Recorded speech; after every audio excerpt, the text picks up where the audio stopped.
Welcome to Reading with Nana, and hi, my returning friends. Today's story is entitled My Jiang and the Orange Ants. It is written by Barbara Port and it's illustrated by Annie Cannon. My Jiang and the Orange Ants. Ages ago in China, a little girl named Ma Jiang lived with her mother and her father and her three brothers. Two of the brothers were nearly grown, and the third one, Bao, was still a baby. Selling orange ants was how the Ma family earned their living. Though it didn't make them rich, they had everything they needed to get food, clothes, shelter, and medicine to put on the ant bites. Orange ants are very fierce. They eat almost every crawling thing in sight, and whatever gets in their way, they bite. They especially like to dine on insects that eat oranges, which is how they got their name. Orange growers in China buy orange ants and put them in orange groves to protect the fruit from harm. Long ago, some of the ants bought by orange growers had been caught by the Ma family. Night after night, Jiang's father and her brothers climbed high into the tall trees and into wild bamboo where orange ants live and cut down their nests while the ants were asleep. Then, wrapping the nest securely in woven rush mat bags, they carried them to Jiang's mother.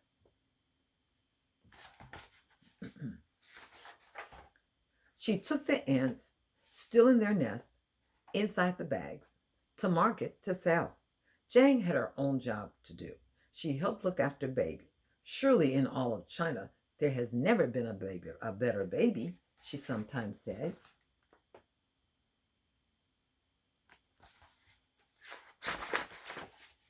The family probably would have gone on this way too, but one terrible day, soldiers descended from the north, rounding up all eligible men to serve in the emperor's army. Among those rounded up were Jiang's father and her older brothers. How dreadful! Where would they be taken? No one knew. What would they be made to do when they got there? No one knew. And worst of all, no one knew when, if ever, they would be allowed to return. Tears filled all the Ma's eyes as they said their goodbyes. Who will look after the family now? Jiang worried. So did her mother. Selling orange ants was one thing, catching them was another. Who would climb the trees?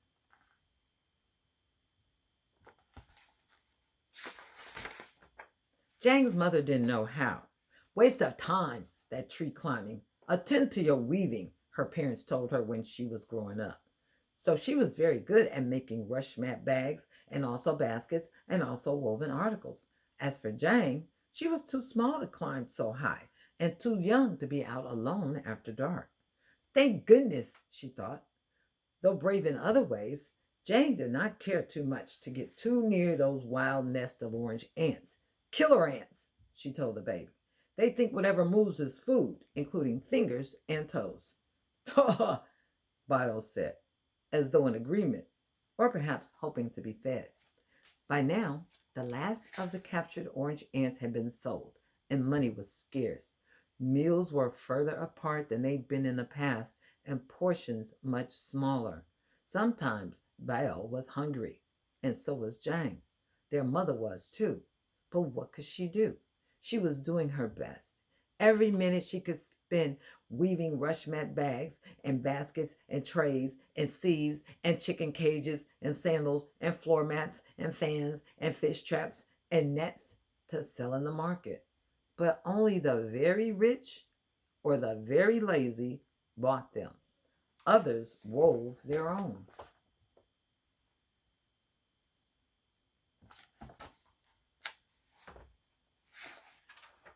As the family grew poorer and poorer, Jiang's mother worked harder and longer. More and more of the baby's daily care was left to Jiang.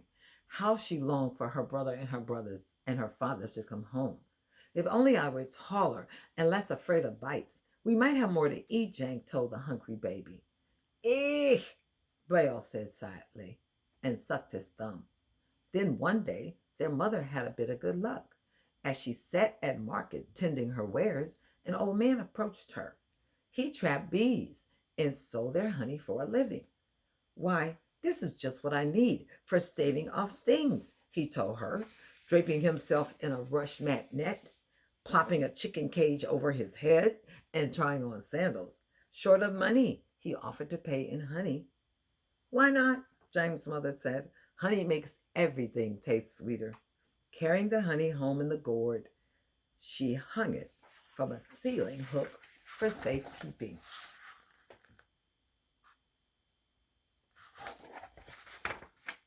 That night, after a meager dinner of bean and rice gruel, she took down the honey, dipped a pair of chopsticks into it, and gave Jiang and the baby each a lick. You can have more tomorrow, if you're good, she promised, hanging the honey back up. Goo, said Bio, and licked his lips. The following day, while their mother was away gathering rushes to weave, Jiang took her brother outside. She sat on the ground beside a pile of rocks. Blocks, she told him. He played for a while, but then got bored and began to fuss. Are you hungry? Do you want something to eat? Jiang asked. Eat, Baal said, and stuck out his tongue. Surprised to hear him speak so clearly, Jiang went inside, climbed onto a stool, and got the honey. She carried it back, along with a pair of chopsticks. Have some, she said, dipping a stick into the honey, then holding it out. Baal licked the stick, then smacked his lips. More, said Jiang. More, said Bao. More, more, more. So for the next little while, Jiang was kept busy dipping chopsticks in the honey, taking turns with her brother licking it off. The honey was sweet and very good. It was also rather messy and hard to keep from dripping. Enough, Jiang finally asked. Too sticky to speak. Bao burped and bobbed his head. Well, same to you, said Jiang. Then she carried the honey and the chopsticks back inside, rehung the gourd from the ceiling hook, and put back the stool.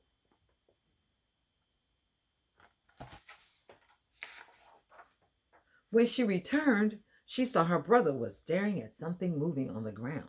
Looking down, Jiang saw it was a small puddle of honey, crawling with ants, hundreds of ants, and hundreds more on the way.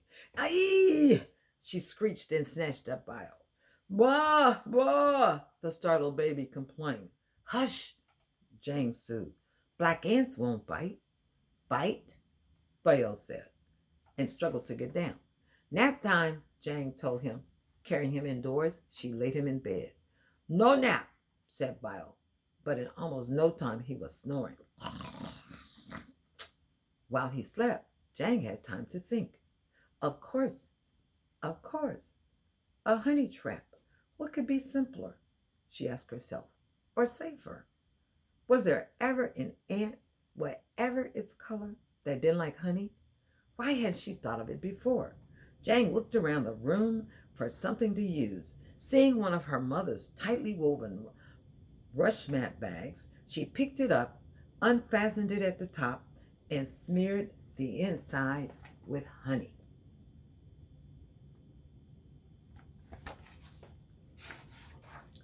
Retying the bag carefully, she left a small opening. Finally, making sure that Bio was sound asleep, she slipped outside to hang her homemade trap on a low bamboo branch. The next day, when she went to check, the rush mat bag was filled with orange ants. Cautiously, Jiang closed up the bag, took it down, and carried it home to show her mother. Ow! Her mother said happily. It looks as if we're back in the orange ant business. To show how pleased she was with Jiang, she gave her a double helping of rice for dinner with honey on the side. Thank you, said Jiang. But you know, if not for Bio's wanting a snack, I never would have thought of it. And she shared her extra portion with him. Thank you, said Bio. Imagine how surprised his mother was to hear him speak.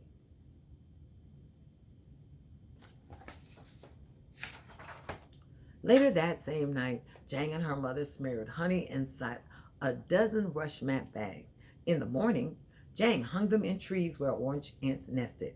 Every day she checked on them, and as they filled with orange ants, collected the bags and carried them home to her mother, who took them to the market and sold them.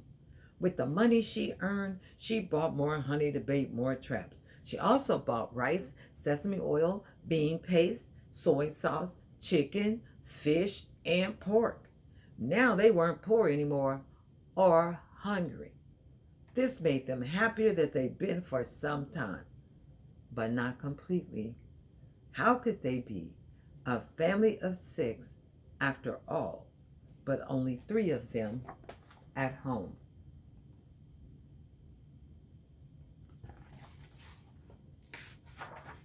Time came, time went. Spring turned to summer, and summer to fall. Winter set in. The new year was coming. Throughout the village, everyone was getting ready for the celebration, grinding wheat, cooking and cleaning, covering walls, windows, and doors with decorations. Jiang and her mother were getting ready too. At least we've all got plenty to eat, Jiang's mother said to herself as she sliced meat and vegetables, stuffed dumplings, rolled noodles, steamed cakes, and did 101 other things to prepare for the festival. As she worked, a tear rolled down her cheek. If only her husband and her sons could be with them to share in the feast, she thought. At least we have lots of fine pictures, Jiang told herself as she pasted one of a fierce-looking tiger into the door. Then, stepping back to see it better, she frowned.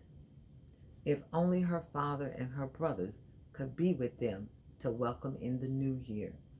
At that moment, Baal toddled by. Seeing the tiger, he stopped in tracks. Roar, roar, he roared at it. He showed play claws and giggled. Probably he's too young to remember our father or brothers, Jiang thought. How sad.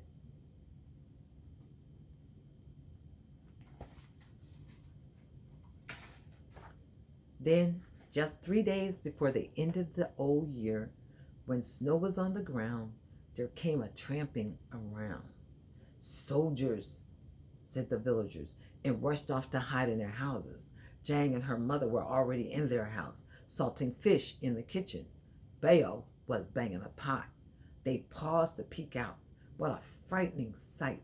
A grisly-looking group of weirdly dressed men were climbing the hill, packs on their backs, their bodies bundled against the cold. Bandits, decided Jiang's mother, and shivered. As she backed away from the window, several of the bandits broke free of the rest and ran straight for Ma's family's front door. They banged with no sign of stopping when they got there. Afraid they'd break down the door, Jiang's mother pushed Jiang and the baby behind her and opened it a crack.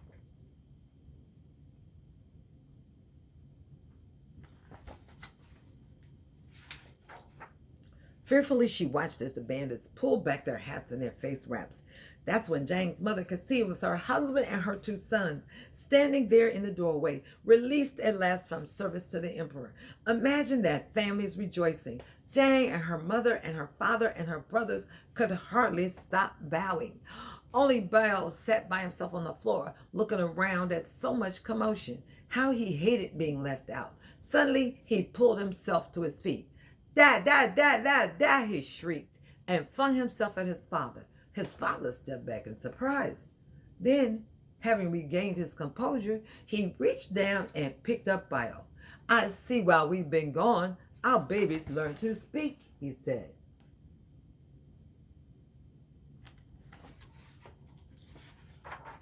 While Jiang's father and older brothers washed up and changed clothes, Jiang and her mother set out a feast. When everyone had eaten, they exchanged news of all that had happened during their separation. Walls. Day after day, we spent building walls, Jiang's father said, to keep back the northern enemy, explained Jiang's eldest brother. The worst part was always being cold, the younger one told them. Finally, it was Jiang's mother's turn. At first, we had problems too, she said. If not for Jiang, I don't know how we would have managed. Then, holding up an orange ant trap for their inspection, she brought her husband and her sons up to date on the family business. Jiang's father and her brothers looked at James approvingly. Don't forget the baby, said Jiang. If he had been a neater eater, I never would have thought it. Eater neater, said Bio, and stuck a fistful of sticky rice in his hair.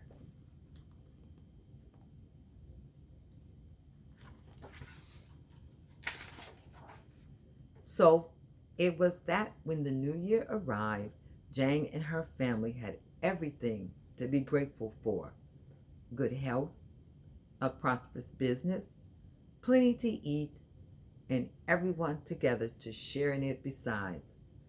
They lived happily for a long time to come. As for the orange ants, word spread and soon others began using traps. Eventually, hog and sheep bladders replaced the rush mat bags.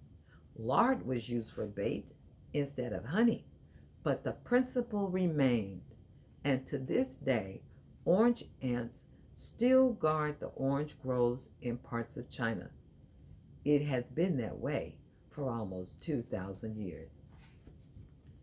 I hope you enjoyed our story. Click like or subscribe. Until next time.